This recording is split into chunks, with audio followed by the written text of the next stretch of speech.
Nicaragua, El Salvador, Colombia, Honduras, República Dominicana y USA. Puerto Rico, Argentina, campeón. Colombia, Cuba. Arriba, los Venezuela, que esos aplausos no decaigan, estamos transmitiendo en vivo para todo el mundo.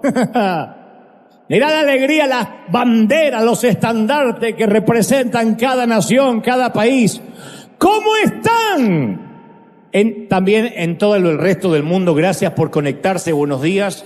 Buenas tardes, buenas noches a la gente que nos mira durante la semana o ahora mismo en diferentes usos horarios, porque ahora, por ejemplo, es muy tarde en España, en Europa, que hay muchos que nos ven y nos siguen. Así que gracias por estar ahí. Siempre agradecemos a esa iglesia virtual que siembra también, que durante la semana llaman por teléfono y dejan su semilla y quieren ser parte de esta visión, de esta familia maravillosa. Estamos felices, estamos contentos y estamos listos para que Dios nos hable, ¿sí o no?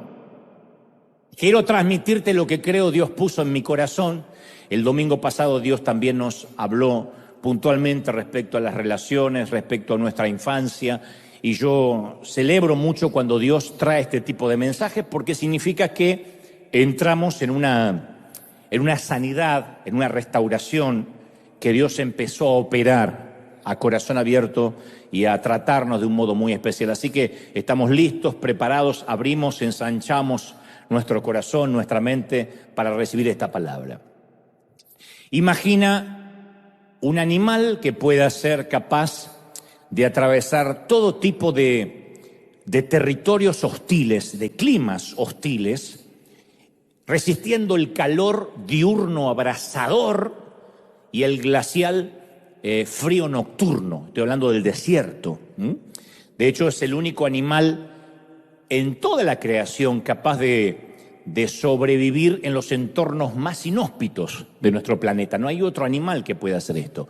Y tiene un metabolismo optimizado para funcionar en condiciones de baja disponibilidad de alimento, de agua.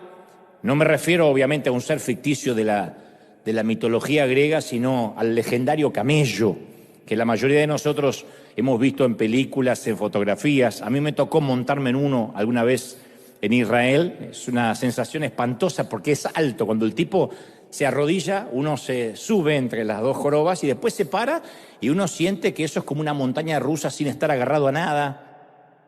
Es una sensación extraña. Pero son mansos. La cosa es que los camellos han estado cruzando mares de dunas y desiertos desde antes de la época de Abraham.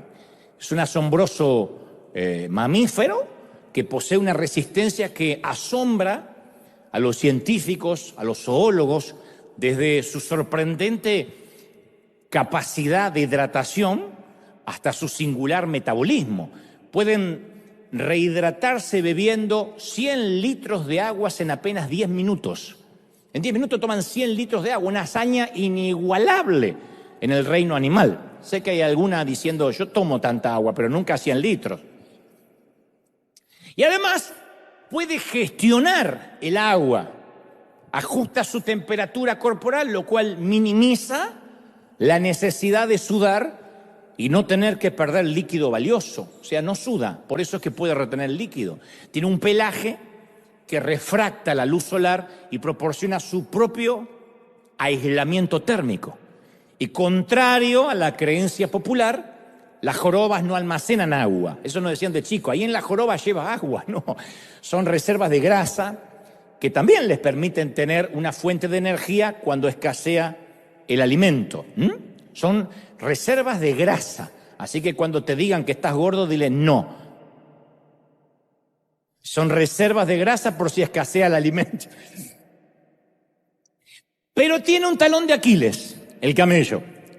Una sola gran debilidad. A diferencia del caballo, que el jinete siempre puede notar el cansancio. Los jinetes pueden notar la vejez de un caballo cuando ya no puede llevar, arrastrar un carro, cuando ya no puede correr. El camello nunca deja ver ninguna señal de vejez y mucho menos que está a punto de colapsar. No se puede saber cuándo el camello está cansado, cuándo se está cansando. Y un día, sin ningún aviso, se arrodilla y muere, colapsa. El tema es que no avisa cuándo. Tampoco hay una cantidad de años que se puede presumir o sacar por promedio. Un día colapsa. Eso es como conducir, salvando las distancias, un automóvil que no te marca si tienes gasolina o no. Un día te deja tirado.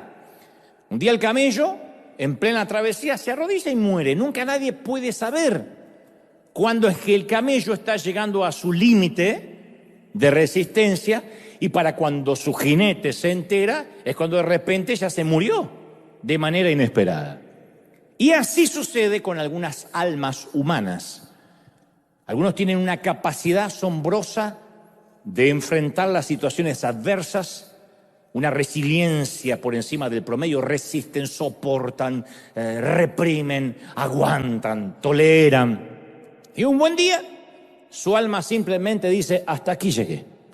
Un día colapsan, explotan, estallan, detonan y dicen, no puedo más. Conocemos a mucha gente que fue pasiva. Yo conozco a muchos que fueron pasivos gran parte de su vida, complacientes durante décadas, y de repente llega un día, les llega su día de furia. De repente, sin avisar. No es que su carácter empieza a cambiar. Un día tienen un día de furia. En realidad se pasaron años complaciendo y finalmente le explota todo ese enojo acumulado, toda esa ira residual, y se emancipan, se liberan. De repente estallan y el que está al lado dice, pero no puedo entender qué le pasó si era tan bueno, pero fue acumulando. Fue un efecto residual de ira, de aguante, de tolerancia. Un cónyuge, por ejemplo, que siempre estuvo de acuerdo con su pareja. Esas parejas que dicen, nunca tenemos un sí o un no. Claro, porque uno de ellos no opina, por eso. Y hay un cónyuge que nunca debatió nada, nunca pudo expresar su opinión, y llega el momento que de la noche a la mañana le pide el divorcio. Y el otro dice, pero ¿por qué si estábamos bien? No, es que estalló, como el camello. Un hijo adolescente que reprime todo, nunca discute nada, y la mamá y el papá dicen, ay, nos salió tan bien, tan dócil.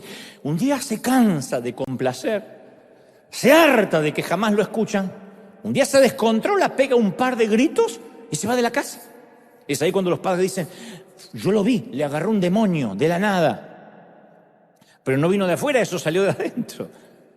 Un voluntario de la congregación, al que todo el mundo le pasa por encima, abusan de su don de servicio, se abusan de él porque siempre está sirviendo, siempre tiene una sonrisa. Un día pide una entrevista con su líder y dice, me voy, no aguanto más. ¿Pero por qué si está? No aguanto más. Incluso he sabido de casos de pastores muy consagrados, muy entregados a la obra, que aguantaron traiciones por años, divisiones, maltrato. Un día dijeron, hasta aquí llegué. Y abandonaron el ministerio para siempre. Nunca más volvieron ni a predicar, ni a liderar. Se hartaron. Por acumular, un día explotaron y dijeron, hasta aquí llegué. Así que ya sea un empleado sumiso, un amigo que nunca puede decir que no, una pareja que siempre cedió, un padre que tiene miedo a ejercer disciplina y se quedó callado por años, sea cual sea el ejemplo, están condenados al mismo final del camello. Tarde o temprano colapsan. Y los que están alrededor no pueden entender qué le pasó. Y en todos esos casos, lo que sufre es la relación. Lo que sufre es esa conexión con los demás, debido a que nunca pusieron límites de manera clara. Nunca dijeron hasta acá, esto sí, aquello no. Los límites existen y los expresemos explícitamente o no, siempre nos van a terminar afectando. Sea que los digamos, los verbalicemos o no, los límites existen. Por eso este es un mensaje especialmente dedicado a la gente con espíritu de camello. No a los que tienen panza, a los que tienen espíritu de camello. ¿Ah? Este es el momento para decir, dile a que está a tu lado, camello, escucha, pero no me gusta hacer esas cosas. En el mundo físico, los límites son fáciles de ver. Las vallas, los muros, las cercas, las rejas, las barreras, nos hablan de que es un límite. Y el mensaje que transmiten esos elementos es, aquí comienza mi propiedad. O en su defecto, aquí comienza una propiedad privada. Y el dueño de la propiedad privada es el responsable legal de lo que pasa dentro de esa propiedad, dentro de su jurisdicción. Uno puede ir al municipio, según los países, a la alcaldía, al ayuntamiento, a la municipalidad, y encontrar con exactitud los límites de esa responsabilidad civil. En el mundo espiritual los límites son menos visibles porque no hay una valla, una barrera que nos separe, pero esos límites son igual de reales. Los límites siempre definen a cualquier persona. Definen quiénes somos y quiénes no somos. De allí la frase, no, ese es mi límite. No, hasta ahí llego. Eso jamás lo haría yo. Esos son los límites, que de alguna forma se compone con nuestras convicciones, con lo que creemos, con lo que no. Un límite muestra dónde termina una persona y comienza la otra y nos da un sentido de propiedad.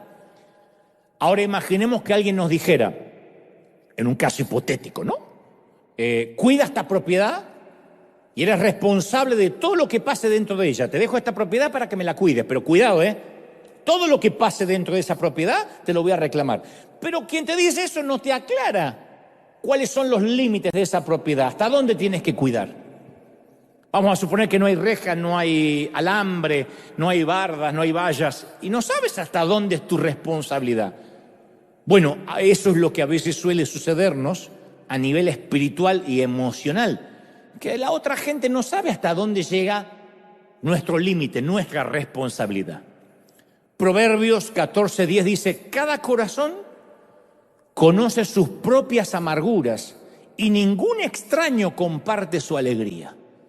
Parece duro, pero lo que está hablando el sabio es que cuando uno tiene una alegría porque se graduó, porque el hijo se va a casar, etcétera, o porque salimos de una enfermedad, es muy difícil que lo compartamos con un extraño que le da lo mismo lo que nos pase. Ningún extraño va a compartir nuestra alegría. A mí eso me sorprende porque habla de que hay un límite, una propiedad, algo que tiene que ver conmigo que no le compete al otro. La Biblia nos enseña cuáles son nuestras fronteras, cómo protegerlas, pero muchas veces esas líneas se vuelven difusas. La vida va haciendo que esas líneas se vuelvan difusas. Y cuando tenemos en claro hasta dónde llegan nuestros límites, también tenemos en claro de qué no somos responsables. No, hasta ahí llegó mi casa. Lo que pasa en la vereda de enfrente es cosa del vecino. No, esa es la propiedad de al lado, yo no tengo nada que ver. Por ejemplo, no somos responsables del comportamiento de las demás personas. Nos puede interesar, nos puede preocupar si es un ser querido, pero no somos responsables. Gálatas 6:2 dice, ayúdense unos a otros a llevar sus cargas. Lo cual está muy bien, porque hay gente que tiene una roca muy pesada en la vida para llevar. Alguien que cuida a un enfermo y que necesita un respiro y que le digas, tómate un día libre, yo voy a cuidar de tu papá o de tu mamá. Alguien que está en el hospital 24 horas y necesita a alguien que le diga, toma un café, ve a bañarte a casa, refréscate, yo me quedo aquí haciendo guardia. O alguien que necesita una mano financiera, que le ayuden a dar un golpe, una inyección, un espaldarazo. Hay que llevarse las cargas unos a los otros, porque hay gente que no puede solo. Pero en el versículo 5 de ese mismo episodio bíblico, pareciera que luego se contradice, porque dice, porque cada uno llevará su propia carga. En realidad lo que está diciendo no es que hay una contradicción bíblica, sino que hay cargas que se pueden compartir para equilibrar el peso. Pero hay otras cargas que siempre van a ser estrictamente personales y que son nuestra responsabilidad. Yo no puedo ser el padre de los hijos de otro. Yo no puedo responsabilizarme por la economía de tu hogar y tú no puedes responsabilizarte por la mía. Te puedo ayudar a llevar una carga por una temporada y después no es mi responsabilidad. Entonces hay fronteras que solo nosotros podemos trazar y decir, esta es mi responsabilidad, de acá para acá yo no tengo nada que ver. Por ejemplo, sabemos que no es prudente publicar contraseñas de cuentas bancarias, nadie las publica, me parece. O las contraseñas del celular, menos. O las contraseñas de las redes sociales. ¿Por qué? Porque entendemos por sensatez por sentido común, que no podemos abrir nuestra privacidad y darle acceso a todo el mundo. La vida se compone de 3 círculos. La vida pública, que es esta, la vida de consumo público, la vida privada, que es la que tenemos puertas para adentro en casa, y la vida íntima, que es puerta para adentro del baño. Pública, privada, íntima. Hay cosas que hacemos en privado que el público en general no sabe, y hay cosas que hacemos en la intimidad que a lo mejor ni tu cónyuge sabe y no quieres que sepa. No estoy diciendo que estás haciendo algo malo, pero no tienes que abrir la puerta cuando estás haciendo el número 2 y decir, a ver, sácalo en Instagram. No va a pasar. ¿Por qué separamos la vida pública de la privada de la íntima? Porque sabemos que hay personas dignas de confianza, de poder darle acceso a uno de esos círculos, y hay gente que no. Entonces, establecer los límites de la privacidad no nos hace mezquinos, groseros, egoístas, insensibles, poco cristianos, ni mucho menos poco auténticos. Hay de las personas que creen que autenticidad es mostrar todo. No, yo soy auténtico en lo que quiero mostrar. Todo lo que se ve es auténtico. Pero hay muchas cosas que no se ven. Y no es que necesariamente están ocultas en tu vida y en la mía porque son feas o es un lado oscuro, sino porque es privado. Porque no te interesa, no me interesa. Entonces eso queda para el ámbito privado. ¿Es falta de autenticidad? No, porque lo que muestro públicamente es auténtico. Y también lo es lo que está en privado, pero eso no lo muestro, así como las contraseñas de una cuenta bancaria. ¿Qué nos hace eso? ¿Irresponsables? ¿Poco cristianos? No, nos hace personas responsables. Que no damos acceso de nuestro corazón a todo el mundo. Proverbios 4:23 dice, sobre toda cosa guardada, ¿qué dice? ¿Guarda qué? Tu corazón. Porque de él mana la vida. No es una sugerencia. No es un consejo, yo lo tomo como un mandamiento. Guarda, cuídate el corazón. Si te lo destrozan, es porque a lo mejor le diste acceso a quien no se merecía ese acceso.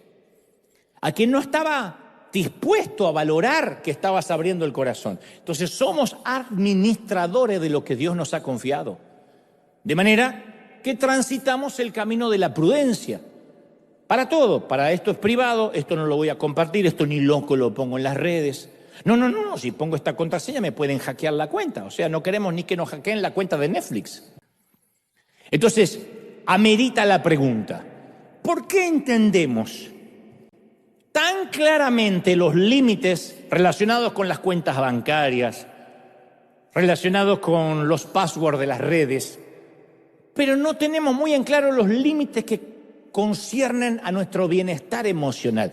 ¿Por qué andamos por la vida dándole el password a todo el mundo? ¿Por qué andamos por la vida dándole la contraseña de nuestro corazón a todo el mundo? O sea, la vulnerabilidad es un regalo de Dios, pero no significa que debamos mostrarnos vulnerables ante todo. A mí se me ocurre que se debe a que no estamos conscientes que tenemos limitaciones emocionales, que hay cosas que nos lastiman y a veces hay gente que no se da cuenta qué es lo que le lastima y lo que no. Y así como gastar descontroladamente puede quebrarnos financieramente, el gasto de nuestras emociones por falta de poner límites también nos puede llevar a la quiebra de nuestra alma y un día como el camello decimos hasta acá llegué. Yo conozco gente que ni siquiera explota de ira, me ha dicho, pastor, me voy de la iglesia. ¿Por qué? Estoy harto. Con esta cara así, de pescado muerto, estoy harto. ¿Por qué? Estoy harto. Se cansó. Ya colapsó de manera tal que ya ni siquiera tiene expresión en la cara. Se murió por dentro, se hartó de que lo usen, se hartó de, no sé, puede ser una sumatoria de factores. Como dije una vez, somos nosotros los responsables de gestionar nuestro presupuesto emocional. Nadie lo va a hacer por nosotros.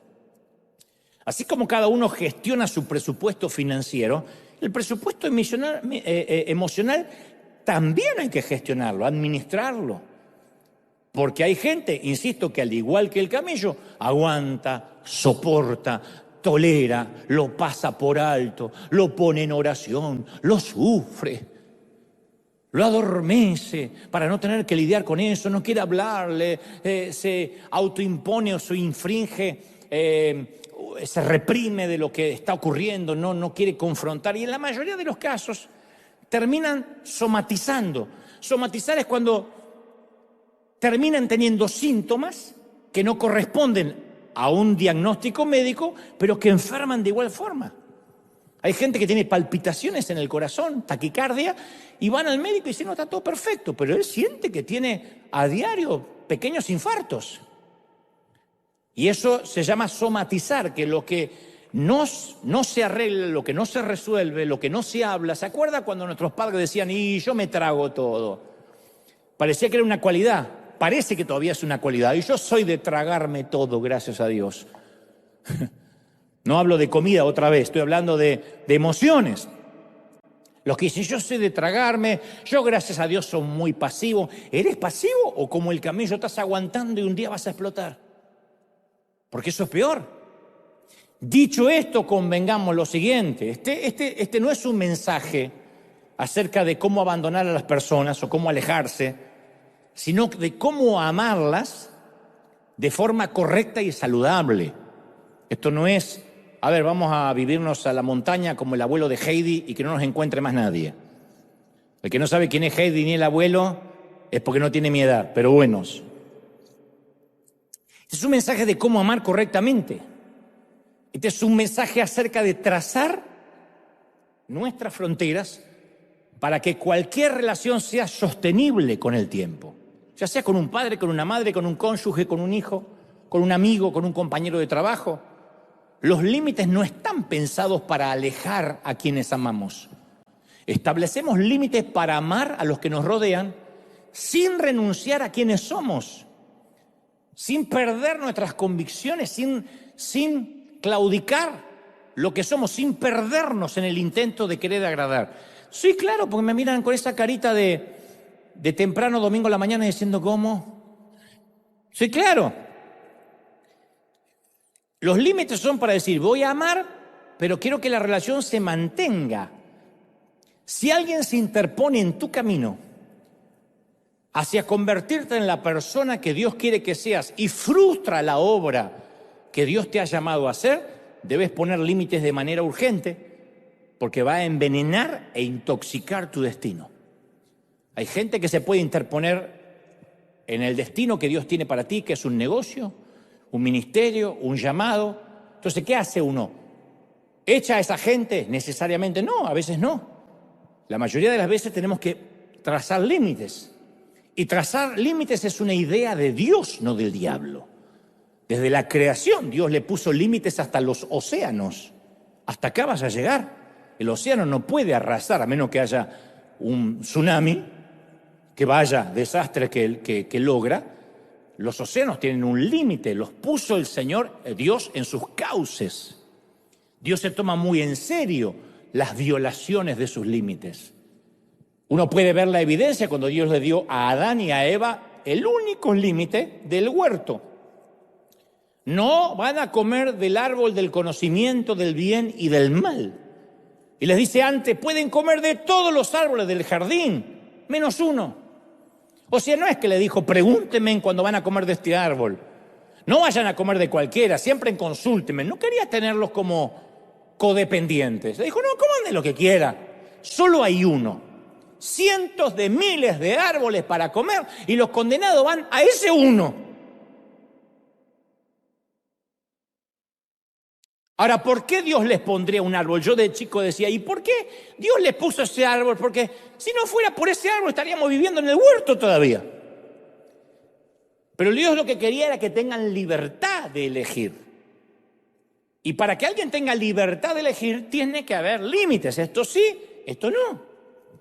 Dios no siente culpa en trazar fronteras, en trazar límites. Pero hay gente que cuando pone límites se siente fatal. Y eso se debe al diseño emocional que algunos tenemos y traemos de la niñez. Hay algunos que nos cuesta poner límites. Yo me ubico dentro de ese grupo. Desde chiquito me programaron para mantener la paz. O en otras palabras, en palabras más simples, meter todo debajo de la alfombra, del tapete. De chiquito aunque suena bien, mantén la paz, termina siendo nocivo porque de alguna manera me adoctrinaron para seguir la corriente. Para que nunca lleve la contra a nadie. No importa si va en contra de mis convicciones, no lleves la contra nunca. Me enseñaron que tenía que lograr que todo el mundo tenía que estar tranquilo, estable, feliz, a una costa de mi bienestar. Recuerdo ir a la playa con mis tíos, yo era chiquito y yo le tenía pánico al mar. Y entonces mi tío decía, métete, y usaba una palabra despectiva que ponía, aunque yo tenía 4 años, en tela de juicio mi orientación sexual. ¿Entienden qué palabra es, no? ¡Métete! Y papá en vez de decir, no quiere. Vamos, no haga enojar al tío. Y yo ahogado, no haga enojar al tío. ¡Que se enoje el tío! Pero entonces me enseñaron, no haga enojar al tío, no haga enojar al vecino, no. Mi papá solía decirme, ¿y qué te cuesta cerrar la jeta? ¿Qué te cuesta tener la boca cerrada? Sí, pero papá, pero es injusto y bueno, mantén la boca cerrada y la vas a pasar bien. Y esa fue mi principal disfunción, al menos la sufrí gran parte de mi vida. Yo no tengo temor de decir, esa es una disfunción, porque el tener y reconocer una disfunción emocional no debería asustarnos. Debería preocuparnos cuando vivimos como si esas disfunciones fueran normales. Todos tenemos disfunciones, por más que me miren con cara de, ay, yo justo no, pero todos tenemos. El problema, lo diré otra vez, es cuando pensamos que eso es normal, cuando lo normalizamos. Te voy a dar un ejemplo. En mi casa de la infancia, a la hora del baño, de la ducha, había códigos secretos que solo nuestra familia conocía. Por ejemplo, a saber, si alguien se iba a bañar, debía anunciar al resto de la familia que nadie se atreviera a abrir una canilla, un grifo en toda la casa, porque se cortaba el agua caliente, salía el agua helada y te congelabas como un esquimal. Entonces primero era, me voy a bañar, no abran nada. Mamá decía, espera, que tengo que llenar la olla. Y llenaba la olla, porque cuando alguien se entraba a bañar, todo tenía que estar cerrado. Antes de meter a bañarte, tenías que asegurarte que estuviera encendido el bombeador. El bombeador era un aparato para bombear agua, como la misma palabra lo implica, al tanque. Había que prender el bombeador porque de alguna razón misteriosa, si no lo hacías, se cortaba el agua fría, salía solo agua hirviendo y te quemabas vivo como un pollo rostizado. Para encender ese bombeador, primero debíamos apagar el resto de las luces de la casa. Porque de otro modo generaba un bajón de luz que podía quemar la nevera, el televisor o la radio. Entonces, si prendía rápido el bombeador, hacía la luz. Y si se quemaba ese televisor, que tenía lámparas adentro, ¿se acuerda? Una de esas lámparas valía lo que un riñón. Entonces, tenían que encender, había que apagar todas las luces, desenchufen todo, que voy a encender el bombeador porque me voy a bañar. Por otra parte, si te ibas a bañar, debías enjabonarte en un pequeño lavabo, en una piletita, y solo luego podías enjuagarte bajo la ducha.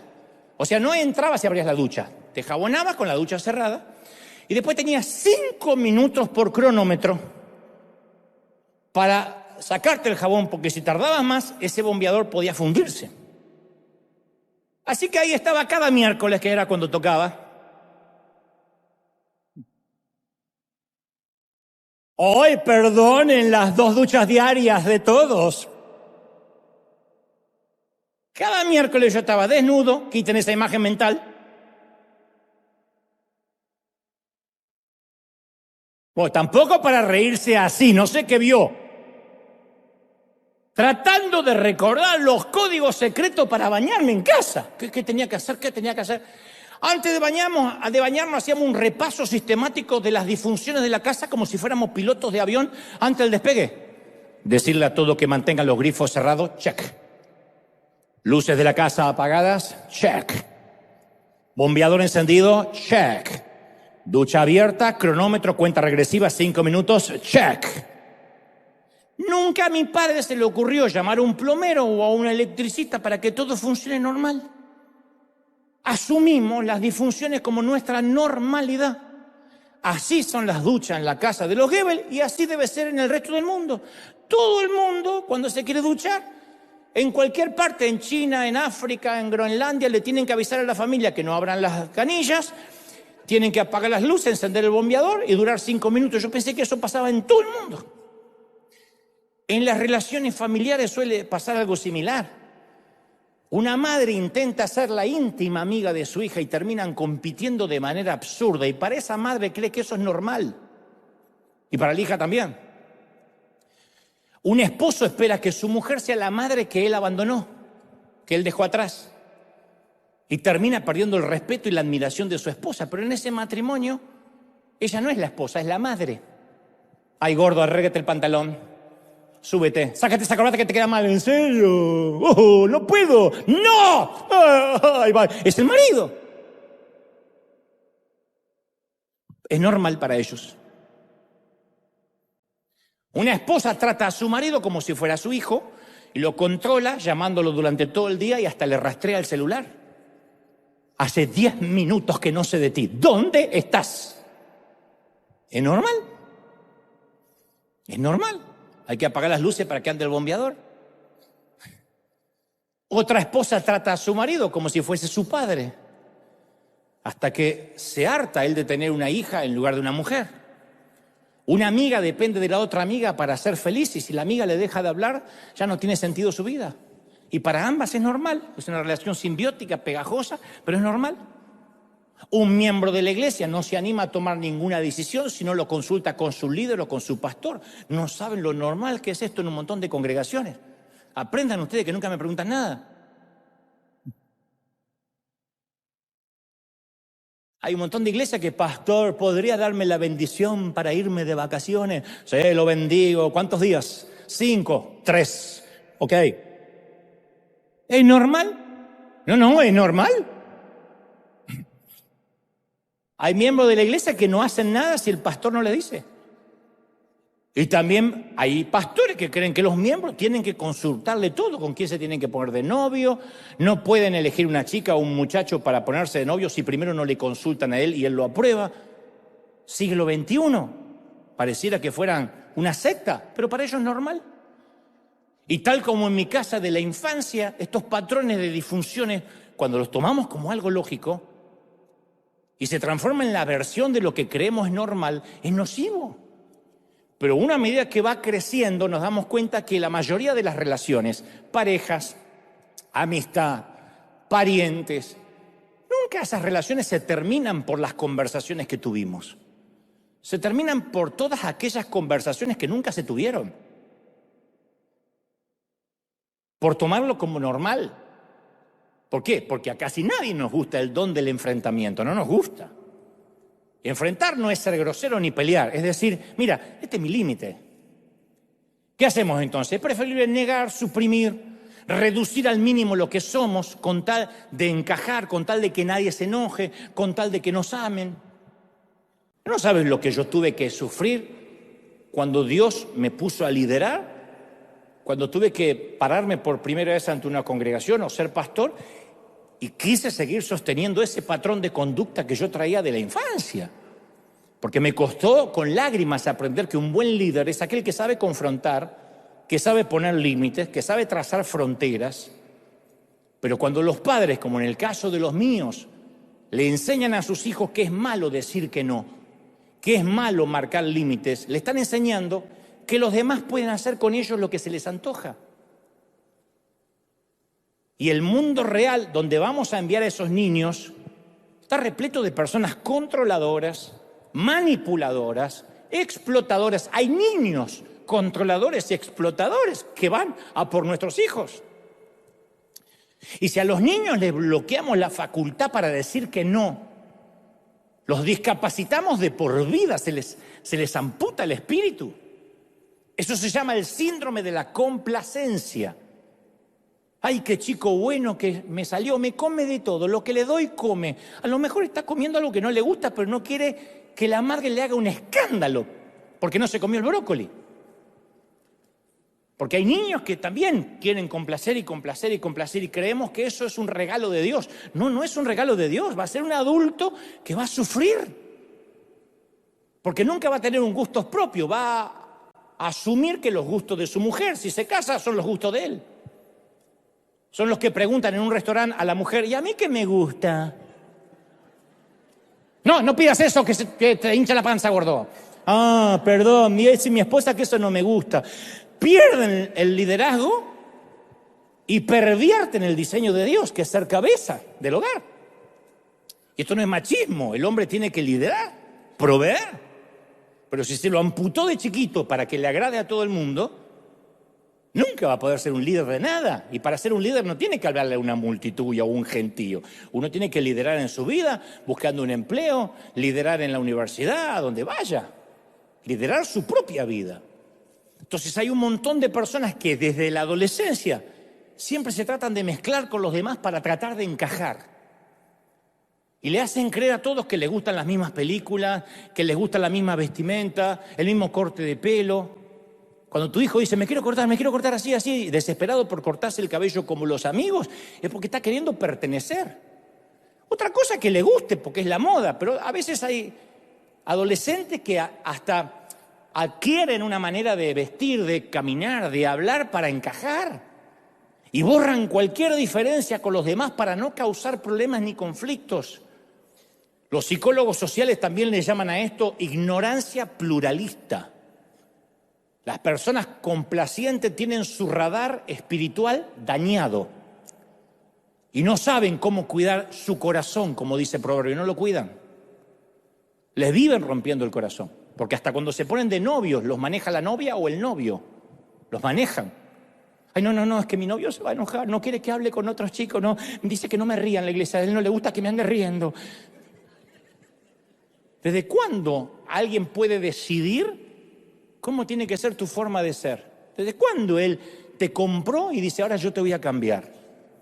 ¿Cuántas chicas conocemos que se ponen de novia y se vuelven grises, apáticas? Eran simpatiquísimas antes. Y de repente están con un bobo que le dice, no te rías, no mires. Ay, no, ¿por qué lo miras de ahí?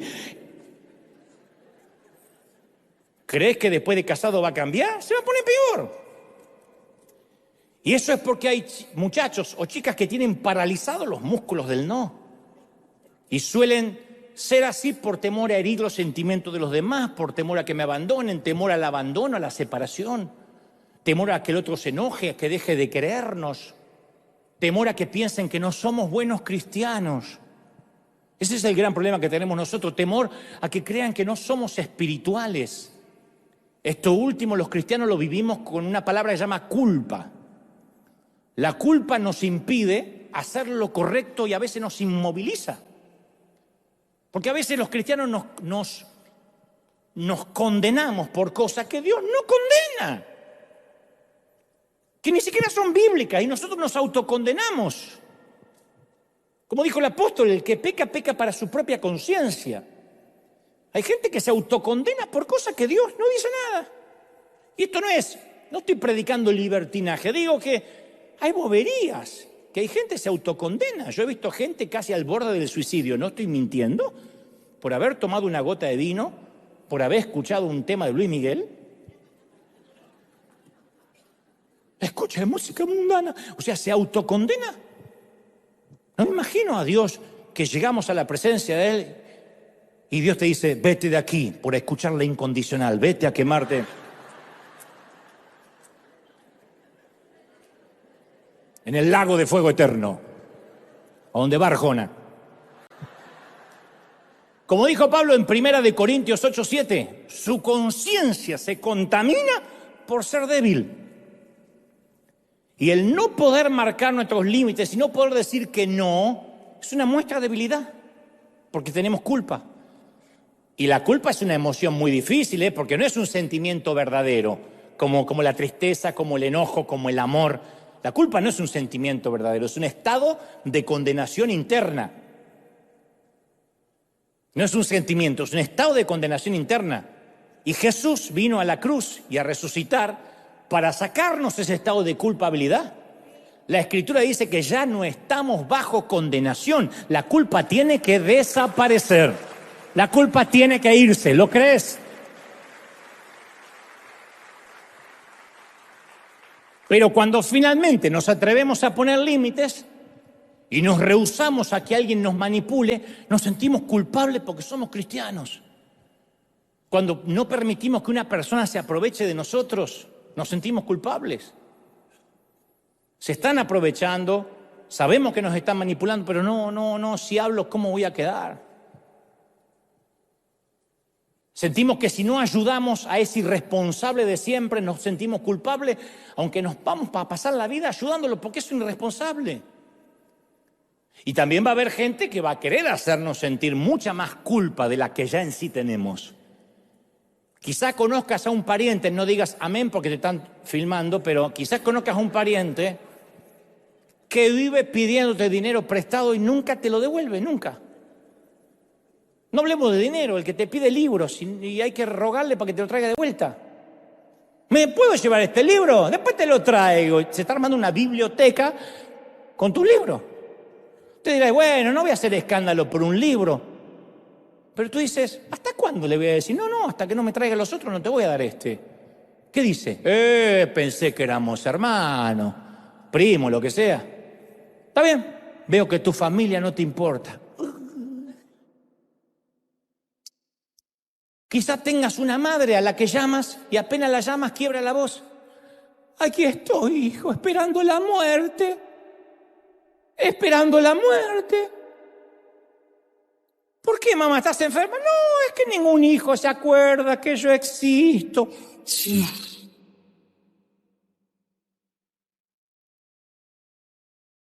O un amigo que te dice, ¿cómo pudiste hacerme esto después de todo lo que he hecho por ti? Pero si ese amigo no te tendría que reclamar lo que hizo por ti. Te lo está cobrando y si te está cobrando no es un amigo. O un padre que te dice, te estoy pidiendo un único favor, hijo. Si yo nunca te pido nada. Y me dices que no puedes. ¡Qué respuesta decepcionante! Entonces la culpa empieza a carcomernos desde adentro. O alguien te dice, yo no entiendo cómo tú no me sigues en las redes cuando yo sí te sigo. Yo no me merezco esto. No me merezco. No manches, no me merezco. Y la manipulación, un saludo para todos los fresas. Y la manipulación también se disfraza de lenguaje religioso. Qué lástima, ¿eh? Yo pensé que un hijo de Dios no se comportaba así. Lo único que le pido a Dios es que no tengas que arrepentirte con lágrimas amargas cuando yo me muera. O los que te dicen hermana, las que te dicen hermana, no eres humilde para recibir un consejo, seguro que eso entristece al Señor. ¿Quién la puso de embajadora de lo que entristece y no entristece al Señor? O te dicen, ¿qué clase de evangelio te enseña a abandonar a tu familia? ¿Eso es lo que aprendes? No, lo que no hago es mantener más a ese parásito que tiene 40 años y no quiere trabajar. Pero es familia. El Señor no dice que hay que amar.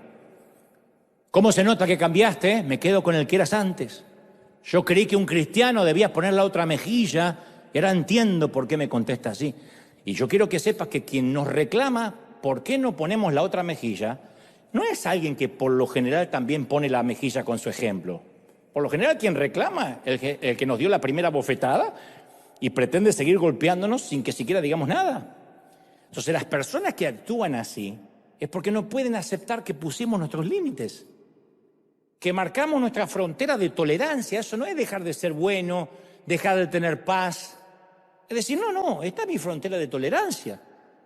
Si no le damos acceso emocional a todo el mundo para que nos haga sentir culpables, y nadie puede tener ese poder de hacerte sentir culpable. Si cuando te suena el celular y apenas ves de quién se trata, te da un vuelco al corazón y sabes que vas a tener problemas, ten por seguro que quien te llama no tiene la culpa. Le diste acceso emocional a tu vida a esa persona. Tú permitiste que tu gozo o la ansiedad de tu día esté regulado por esa persona. Sea tu jefe, sea tu pastor, sea tu cónyuge, tu hijo, tu padre. A mí me pasaba con mi mamá, que la amé con todo el corazón. Digo, la amé y la sigo amando, pero digo, ya no está de este lado del sol. Pero mi mamá cuando me llamaba, yo sabía que era para problemas. Mamá,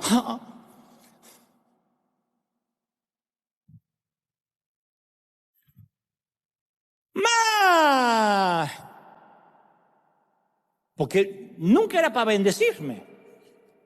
Ya de grande, ¿no? No ya cuando yo era chiquito tenía otra percepción, pero cuando conoces a una persona que tú sabes que te va a llamar y no es para bendecirte, tú puedes permitirte eso con el agente del área IRS, con migraciones, pero con un amigo. Y en todo caso, si te preocupa migraciones, no es porque le diste acceso emocional, sino que puede preocuparte algo que no está en regla. Pero estar en un día normal y que alguien te meta culpa, que un traficante de culpa se meta en tu día, no es de Dios. Eso es de darle demasiado, otorgarle demasiado poder a un extraño, así sea tu propia sangre. Entonces el problema nunca son los terroristas emocionales, sino quienes negocian con ellos, Y no se negocia con terroristas. Cuando permitimos que se viole un límite, validamos el mal comportamiento y le estamos diciendo al otro, sí, a mí me puedes basurear las veces que quieras, me puedes maltratar, yo soy un hijo de Dios. Y una vez lo vas a aguantar, 2 veces también, 3 veces, pero vuelvo al inicio, un día vas a colapsar como el camello y eso no te lo mereces. Te voy a decir algo más, yo siempre he sostenido que el mundo que Dios creó está regido por leyes y principios. Siempre lo sostuve. No es que lo sostuve yo, es bíblico, pero me ha impactado mucho que el mundo está regido por leyes y principios. Y las realidades espirituales son tan ciertas como la gravedad. Y aunque las desconozcamos, funcionan. No importa si conoces la ley de gravedad, va a funcionar. Te tiras de un edificio y te caes. No te la tienen que explicar para que te caigas.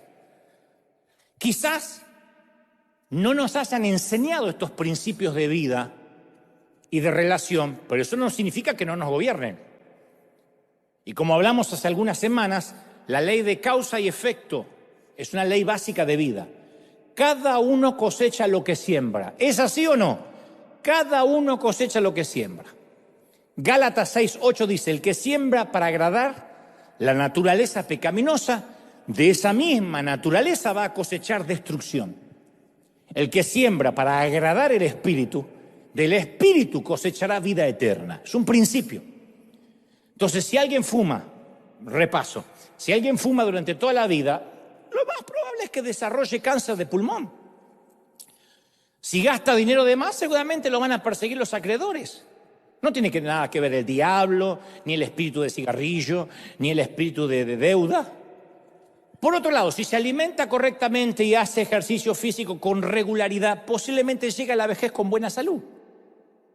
Si gestiona su presupuesto financiero con prudencia, va a tener dinero para pagar las cuentas. Pero hay casos, y esto no lo dije nunca, curiosos y singulares, en los que hay gente que no cosecha lo que siembra.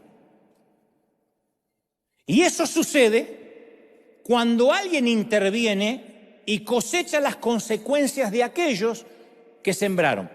Por ejemplo, si cada vez que un hijo gasta de más, estamos hablando de un chiquito, primero de 12, 13, 14, cuando recibe unos pesitos, unos dolaritos, y después ya cuando se hace grande, si cada vez que gasta de más, papi y mami le envían dinero para cubrir sus sobregiros, sus saldos de tarjeta de crédito, ese hijo nunca va a cosechar las consecuencias de su despilfarro. Él gasta, porque después aparece papi y paga. Entonces nunca va a cosechar consecuencias. ¿Quién tiene la culpa en ese caso? El padre y la madre que ofician de Salvador, que se meten a Redentor y van a terminar crucificados. Quizás ese hijo sea como el pródigo, que se aleja de Dios y un día está pasando hambre, vergüenza en una porqueriza y dice, me voy a levantar y voy a volver a Dios, me voy a volver a mi padre. Y cuando está por reaccionar y levantarse, llama a mami, hijo, tesorito, te mandé tu comida preferida por Uber Eats. El muchacho sienta su trasero otra vez en la porqueriza y come. Justo cuando iba a regresar, alguien interrumpe el proceso. Y en lugar de que ese hijo vuelva a casa, su mami está alargando su estadía con los puercos, o su papi. ¿Hace sentido? No espero unos grandes amén, pero hace sentido. Yo leí la historia de unos padres que estaban muy apenados porque su hijo adolescente estaba atravesando una larga temporada de rebeldía y fueron a ver un consejero. Habían intentado todo lo que estaba a su alcance para que cambiara y llevara una vida responsable el muchacho, pero era todo inútil. El muchacho siempre estaba eludiendo responsabilidad, no siquiera arreglaba su cuarto y siempre estaba rodeado de amistades dudosas. Y sus padres le decían al consejero: no entendemos qué pasa. Le damos todo lo que necesita. Tiene techo, comida, nunca le hacemos faltar nada. Quería un celular, le dimos un celular. Quería un iPad, le dimos el iPad. Necesitaba una computadora para el colegio, se la compramos. No le pedimos que trabaje, decía la mamá. Lo único que le pedimos es que estudie. Le damos dinero para que almuerce en la escuela, para su ropa, para sus gastos personales. El consejero los miró y les dijo: mire, a mí no me parece que su hijo tenga ningún problema serio. Y el padre molesto mira al profesional y le dice: yo escuché bien. ¿Usted cree que mi hijo no tiene problemas serios? El consejero responde: así es. Él no tiene ningún problema real. Ustedes lo tienen por él. Él hace lo que se le antoja. Y ustedes pagan, lo sostienen, lo financian, se preocupan, no pueden dormir, gastan dinero, energía para que él salga adelante. Y él no tiene ningún problema porque ustedes le solucionan todo. Él tendría que estar preocupado, no ustedes. Y el padre dice: yo no entiendo a qué quiere llegar. Y el consejero responde: simple. Ustedes no trazaron límites, nunca. Si lo aman, deben marcar la frontera de lo que van a tolerar bajo su techo para que las acciones de él le traigan inconvenientes a él, no a ustedes. Como aún los padres no lograban comprender, porque parece que eran algunos de River, el hombre lo graficó con un ejemplo. Dijo: a ver, comparemos a vuestro hijo con un vecino que nunca riega el césped. Pero ustedes siempre abren su sistema aspersor y el agua, en vez de caer en vuestro terreno por un defecto, cae en el terreno del vecino. El vecino sale todos los días y dice: qué verde está mi césped. Piensa: mi jardín está extraordinario. Mientras que el de ustedes se vuelve amarillo y seco. Así es la vida de su hijo. No estudia, no hace planes, no es responsable, no trabaja, pero tiene una casa donde vivir, le lavan la ropa, lo alimentan, le compran los dispositivos móviles, le ponen Netflix en su habitación. Tiene todos los derechos de un miembro de la familia que cumple con sus obligaciones. Ya va siendo hora de que él aprenda que si no riega su propio césped, va a tener que vivir en el polvo. Por ahora, él es irresponsable y feliz. Y ustedes son responsables e infelices. Entonces tienen que poner límites claros, aunque él se enoje. Necesitan poner una cerca, una frontera, para que los problemas de su hijo queden en el terreno de su hijo, donde corresponden y fuera del jardín de ustedes. Se acabó el mantenerte.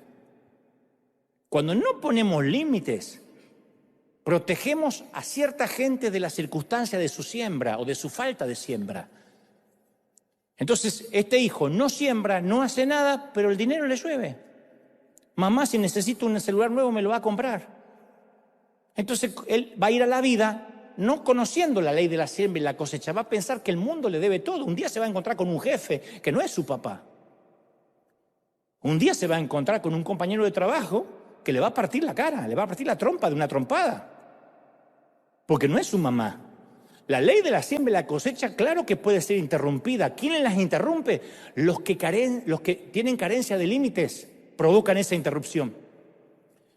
A ver, si un empleado nunca hace una milla extra, siempre llega tarde, y porque sientes culpa de quedar como un mal jefe, le pagas como un empleado ejemplar, estás interrumpiendo su cosecha. Él cree que es talentoso y que hace bien en llegar tarde, porque le pagan lo que corresponde. No, es que no le quiero pagar de menos, a ver si piensa que soy un mal jefe. Estás interrumpiendo su cosecha. Si tienes un cuñado parásito que está socorriendo todo el tiempo para no tener problemas con su hermana, o sea, tu mujer, tu cuñado se va a convertir en un parásito profesional. Entonces, Dios bendiga a tu cuñado. Intervenimos la ley de la cosecha cuando socorremos a los irresponsables, cuando queremos bendecir a los vagos no hay que bendecirlos porque la Biblia dice: el que no trabaja, que no coma. ¿En serio? Que no coma. Dios no dice: ay, chiquitito, vaguito, que no quiere trabajar, le vamos a dar igual la papita porque Dios lo ama. No, que no coma. Entonces, rescatar a una persona de las consecuencias naturales de su conducta va a hacer que continúe con su comportamiento irresponsable. La ley de la siembra y la cosecha siempre funciona, pero si no ponemos nuestros límites, vamos a recoger malas cosechas que nunca debieron haber sido nuestras. Tú no tienes por qué cosechar la desobediencia de tu hijo. No tienes que cosechar el resultado del maltrato ajeno. Mira, hay una palabra que se repite mucho cuando la gente describe sus problemas con los límites. Es o un pronombre, él o ella. No, pero si le digo que no, él me va a dejar de hablar. Me invitó a una fiesta y no tengo ganas de ir, la verdad, pero si no voy, ella no me lo va a perdonar nunca. Me mandó un texto por WhatsApp y todavía no le contesté. Tengo que contestarle algo porque la última vez ella se molestó. Entonces nos atemoriza pensar que nuestros límites no van a ser entendidos o respetados. Y nos enfocamos en los otros y perdemos la lucidez de lo que queremos y no queremos. ¿Por qué tenemos que ir a una fiesta que no queremos ir? Nos olvidamos un principio que nos puede salvar la vida. Los niños explican, los adultos informan.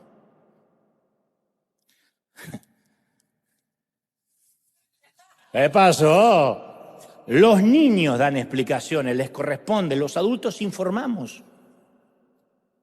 Cuando uno traza su frontera no le debe explicaciones a nadie, excepto que estés haciendo algo ilegal y te esté interrogando a la policía.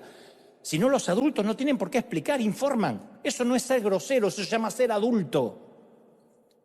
Tenemos que aprender a decir: gracias por invitarme a tu fiesta, valoro que me tengas en cuenta, pero no voy a ir. No tenemos que inventar que nos agarró una enfermedad terminal, que a esa hora justo tenemos una reunión en el Pentágono, porque los tiempos de decirle a la maestra que el perro se comió nuestra tarea, ya pasó.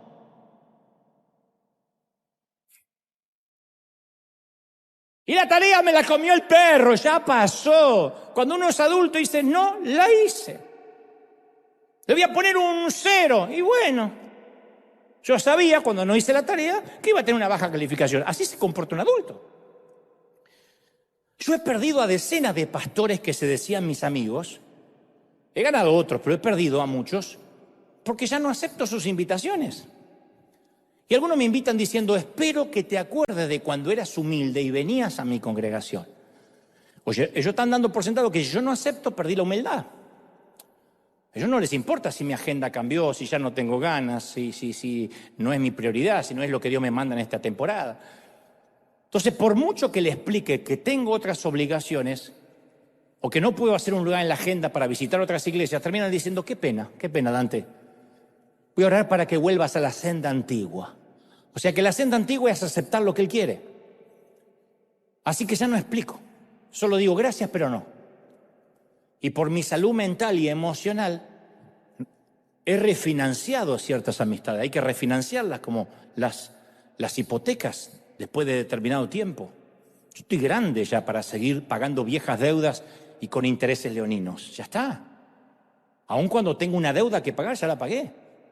Entonces, cuando trazamos nuestras fronteras, no tenemos que justificarnos, porque eso es seguirle el juego a los usureros emocionales. No vamos a terminar de pagar nunca. No le debemos ninguna explicación a los que envían mensajes de culpa. Tenemos que informarle acerca de nuestra decisión. Hija, mis hijos ya no me aman. Mamá, te voy a visitar cuando pueda, ¿está bien? No confundas falta de tiempo con falta de amor. No es una conversación que voy a tener por teléfono, punto. Mateo 5:37 dice: sea vuestro hablar sí, sí, no, no. Lo que es más de esto, de mal procede. Aprender a decir sí, no, sin ser grosero, Si deseamos contarle para que comprendan, está bien, pero si lo hacemos para que no nos hagan sentir culpables, es una trampa. Caímos en la trampa que nos tendieron. La culpa nunca va a ser la gasolina de ningún motor. La culpa nunca tracciona. no nos lleva a ninguna parte. La culpa corroe nuestro tanque emocional. Como digo siempre, nunca contestes un mensaje, ni siquiera llames motivado por la culpa. Si no es por amor, no sirve.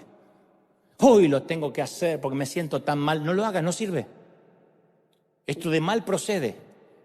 Una vez te conté que un autor recomendaba grabar en la contestadora de su teléfono. No lo hagan, pero estaba maravilloso lo que decía. Dice, hola, este sigue siendo mi número, pero debo avisarte que estoy atravesando una temporada de grandes cambios. Si no contesto tu mensaje, es porque eres parte de esos grandes cambios. Está buenísimo.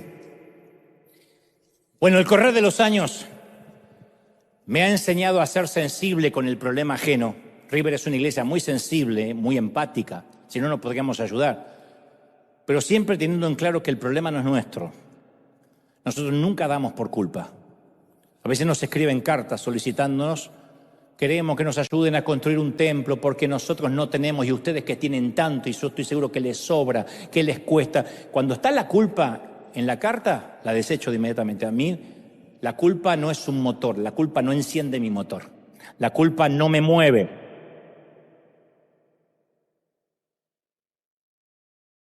El pedido tiene que ser íntegro, de si necesitamos, estamos pasándola mal, habría una posibilidad, pero cuando ustedes que tienen ya que les sobra y que veo que gastan tanto en estupideces, no. Es como suelen decir en los aviones, en caso de despresurización, colóquese primero la mascarilla de oxígeno antes de asistir a un menor. Eso a veces suena egoísta. ¿No se supone que el menor primero debe recibir el oxígeno? Pero ellos lo dicen adrede, porque si me quedo sin oxígeno no puedo ayudar a nadie. Si el papá y la mamá se desmayan, el nene se muere también. Es un principio de sabiduría. Entonces, antes de ayudar, yo tengo que estar oxigenado, sin culpa. Porque lo que la gente no resuelve lo exterioriza. Y cuando alguien no resuelve sus problemas, hará que sus problemas se conviertan en los tuyos. Y tu problema no es la familia que quedó del otro lado de la frontera. Si son tus hijos, sí, estoy hablando de parientes que te hacen sentir culpable porque a lo mejor Dios te bendijo. Si alguien nos quiere hacer creer que el problema es nuestro, por no ayudarlo, por no ser un buen cristiano, por no darle, por no mantenerlo, eso significa que violó la ley de nuestra frontera. Y si uno responde a esa manipulación, es que se metieron dentro de nuestras murallas, traspasaron nuestros límites. Y eso no tiene vuelta atrás. Proverbios 25, 28 dice, como ciudad sin defensa y sin murallas es quien no sabe dominarse. Yo no quiero ser una ciudad sin defensa. Escuchemos, sembremos, ayudemos, pero nunca motivados por la culpa ajena. Pero ojo, así como ponemos nuestros límites, debemos aprender que también los demás nos van a poner límites. Porque a veces juzgamos los límites ajenos, nosotros lo ponemos, pero cuando nos ponen nos ofende también. Decimos, ¿y cómo puede ser que no pudo pasar a buscarme por mi casa si le quedaba de camino? ¡Qué egoísta! No entiendo por qué no viene a visitar a mamá cuando todos los hijos hacemos un sacrificio. No entiendo cómo me dijo que no puede prestarme dinero si yo sé que le ha prestado a otra gente. A veces eso decimos nosotros. Entonces es bueno poner límites, pero otros también nos van a poner límites a nosotros. Y la Biblia dice que como juzguemos, seremos juzgados. Si condenamos las fronteras ajenas, también van a condenar las nuestras. Y aquí entra el juego de la ley de la reciprocidad. Como dijo Jesús en Mateo 7:12, así que en todo traten ustedes a los demás, tal y como quieren que ellos los traten a ustedes. Como quieres que te traten, trata. Entonces hay que respetar límites ajenos para exigir respeto, ¿sí? Para exigir respeto hay que irrespetar. No se respeta a un irrespetuoso. A alguien que entra a un restaurante o a un sitio exigiendo y gritando y exigiendo respeto, no se lo va a respetar porque él no ofrece respeto. Entonces, si amamos y respetamos a quienes nos dicen que no, ellos también van a amar y respetar nuestro no. Qué lindo que serían las amistades así. ¿Podrías venir el sábado a ayudarme con la mudanza? No, mira, qué pena que te mudas el sábado, pero el sábado para mí es sagrado. ¿Qué haces? Me rasco la panza de 10 a 12. Y que la amistad no está en juego, en tu límite. La libertad engendra libertad. Segunda de Corintios 3:17 dice, donde está el Espíritu del Señor, ¿qué hay? Hay libertad. Somos libres. Libres. Ahora, yo sé que todo esto de trazar fronteras no es fácil, pero debemos estar conscientes que cuando comenzamos a hacer las cosas como Dios quiere, vamos a encontrar resistencia y adversidad. Cuando Dios es la fuente de nuestra identidad, somos mucho menos propensos a que otros alimenten nuestra inseguridad. Gálatas 1:10 dice, ¿qué busco en esto? ¿Ganarme la aprobación humana o la aprobación de Dios? ¿Piensan, dice el apóstol, que procuro agradar a los demás? Porque si yo buscara agradar a otros, no sería siervo de Cristo. Entonces, forjar una identidad segura en Cristo requiere mucho valor, mucho trabajo y muchas batallas. Hacerle frente a la resistencia es buena señal de que estamos haciendo lo que tenemos que hacer. No va a ser fácil, si no todo el mundo pondrá límites, pero te aseguro que va a valer la pena. ¿Habrá resistencia? Va a haber resistencia. ¿Habrá gente ofendida? Sí. Por eso tienes que asegurarte que tu filtro sea el amor, no la ira, no el enojo. Ahora voy y le digo todo lo que pienso. No. Tiene que ser, amo a esta persona y quiero poner límites para que la relación perdure. Si no, vamos directo a un caos, a la ruptura. Si fuera fácil, ya habríamos establecido límites hace tiempo. Yo te confieso que por muchos años yo cometí el error de gastar innumerables cantidades de energía emocional en tratar de complacer al pueblo evangélico, a otros pastores, incluso cuando no tenía que hacerlo. He tratado a veces de cambiar, de arreglar a otras personas, de decir, yo a este le voy a tratar de cambiar. Y uno no puede cambiar a nadie. Solo el Espíritu Santo puede traer convicción de pecado y cambiar a una persona. Nosotros no podemos cambiar a nadie. No podemos cambiar a nadie. He tratado de cambiarme a mí mismo para complacer, para evitar conflictos. Y eso por un tiempo funciona, pero después uno se cansa de fingir. Es como andar por la vida, mujeres con tacones altos todo el tiempo. Un par de horas está bien, una fiesta, una boda, pero 24 horas con tacones. Uno al final se cansa. También he considerado los problemas de los demás como si fueran míos muchas veces. Y me he sentido santo por eso, ¿no? Me he tomado cargas que no me correspondían y Dios me decía, no tomes cargas que no son tuyas. Ayuda, bendice, pero déjame tratar con él, déjame tratar con ella. Y he perdido años de juventud tratando de agradar al pueblo cristiano, ganarme el respeto de mis pares. Yo hoy, si viviera otra vez, diría, auténtico, soy quien soy. Pero así como el camello, estuve a borde del colapso.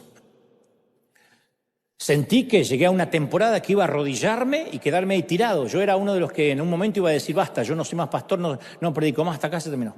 Basta. Llegó un momento que me harté, me cansé.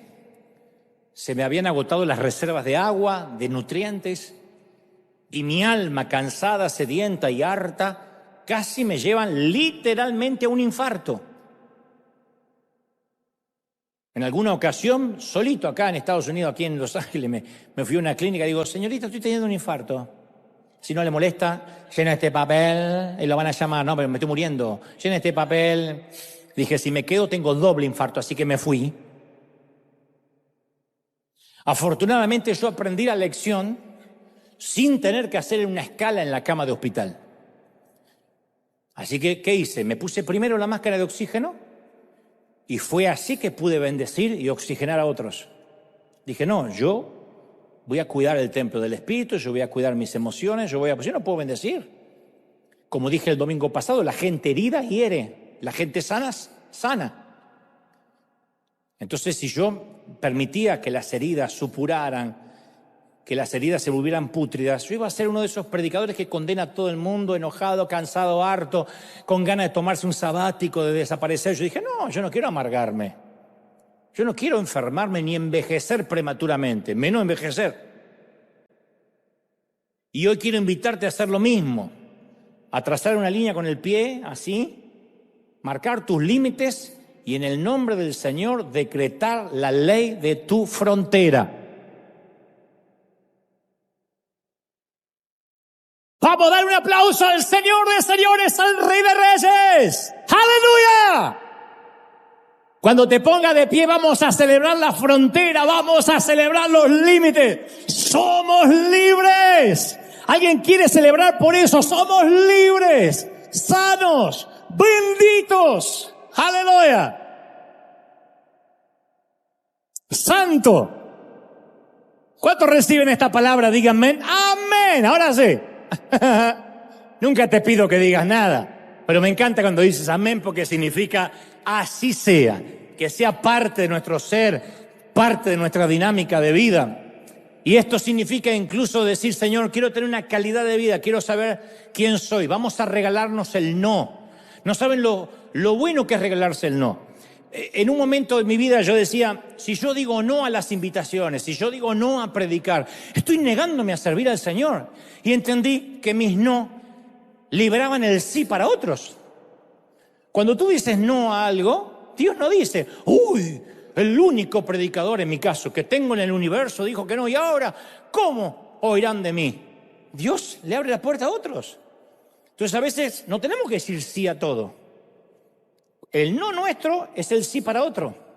Hay otro que Dios tenía planificado que vaya a ese sitio y a veces nosotros queremos ser un tapón de decir todo que sí. Tenemos que regalarnos el no. El regalarnos el no en determinadas etapas del trabajo hace que tengamos un sí con nuestra familia. El regalarnos el no con la iglesia hace que tengamos un tiempo para nuestra salud. Hay gente que ha perdido la salud sirviendo y eso no quiere Dios. El Señor quiere, como María, que estemos con Él, no como Marta lavando platos. Que elijamos lo mejor. ¿Está bueno servir al Señor? Sí, pero no a costa ni implicando tu salud, nuestra salud. Entonces Dios dice, es una gestión que vas a tener que hacer. Quedan 4 meses para terminar el año. Y en estos últimos 4 meses yo quiero que gestionemos nuestro presupuesto emocional. Decir, Señor, yo ya no quiero ir a lugares donde no quiero ir. Y esto no es capricho, es ser adulto.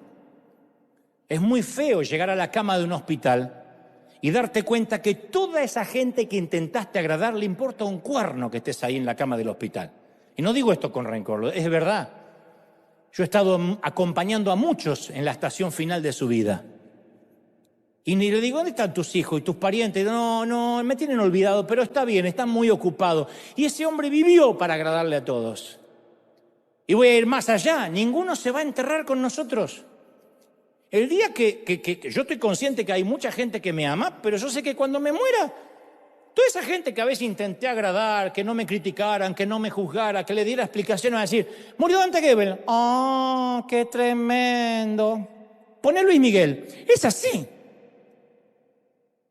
O sea, nos van a dedicar 1 minuto. En 5 años nadie se va a acordar de nosotros. Entonces nuestro corazón tiene que ser, como dijo el apóstol Pablo, para agradarle al Señor. Agradaré a los hombres o agradaré a Dios, pero no se puede agradar a los dos. ¿Agradamos a Dios? ¿Agradamos a Dios? ¿Cuántos lo reciben? Díganme amén. Y eso te hace libre. Es maravilloso. La verdad te hará libre. La verdad te hará libre. La verdad te hará libre. La verdad te hará libre. ¿Tú lo crees? ¿De verdad que lo crees? La verdad te hará libre. ¡Aleluya! Ojalá que nos llevemos esta palabra sellada en el corazón. Decir, Señor, esto es lo que quiero, esto es lo que no quiero. Trazar hoy las fronteras y que quede inscripto en el municipio, en la alcaldía, en el ayuntamiento de los cielos. Estos son mis límites. En esto soy bueno, en esto no soy bueno. Esto es lo que aceptaré y esto es lo que no aceptaré. Especialmente, aunque este mensaje va para todas las edades. Ni te cuento para los que tenemos más pasado que futuro. Tenemos más pasado que futuro, eso me dice mi doctor. Tienes más pasado que futuro. Me dijo el doctor Regan Chan. Se suponía que esa frase me tenía que alentar.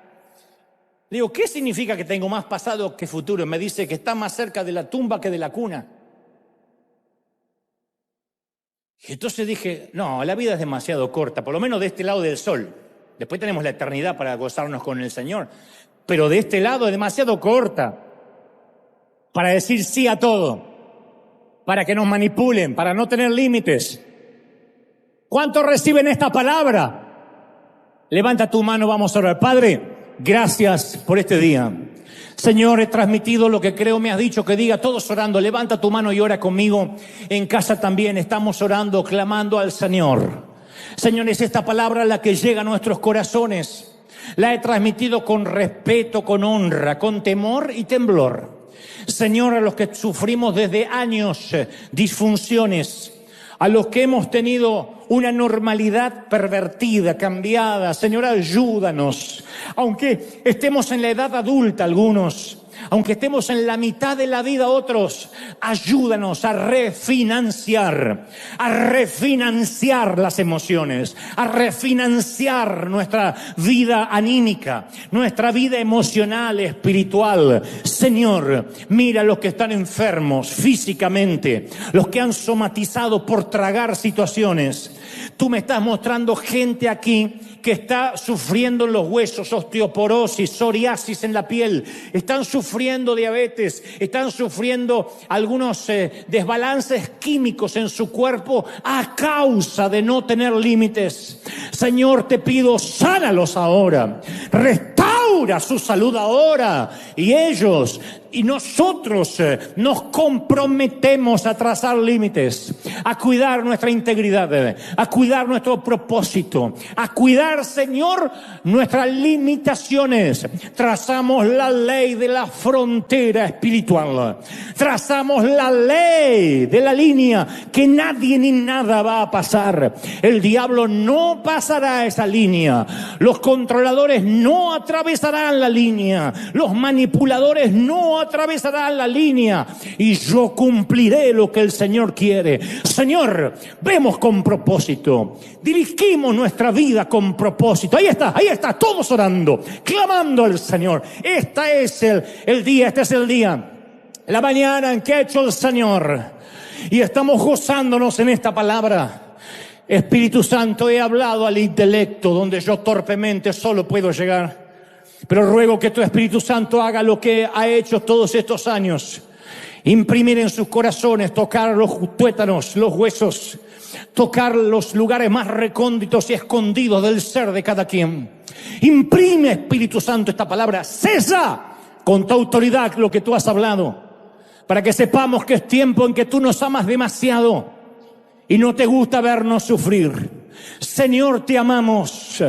¿Cuánto que te ama el Señor? Me dice que te diga cuánto te ama el Señor, querida. ¿Cuánto te ama el Señor, príncipe? ¿Cuánto te ama el Señor? ¿Cuánto te ama, Padre? Presencia del Espíritu. Vamos, levanta la mano, bebe. Bebe de esta presencia de Dios. Pide al Espíritu Santo que llene nuestra vida, mente, alma, cuerpo, corazón. Señor, declaramos victoria y libertad. Gracias, Señor, por traer libertad de la cautividad mental. Ayúdanos a desaprender lo mal aprendido, a desinstalar los archivos infectados, instalar un nuevo software de libertad, porque la verdad nos hará libre, y donde está el Espíritu de Dios hay libertad. Reclamamos esa libertad. Somos libres, benditos, sanos, prósperos en el cuerpo, en el alma y en el espíritu. Amén y amén. Seamos bendecidos. Bendecidos para bendecir. Gente libre. Hasta el domingo que viene. Chao. Bendecid.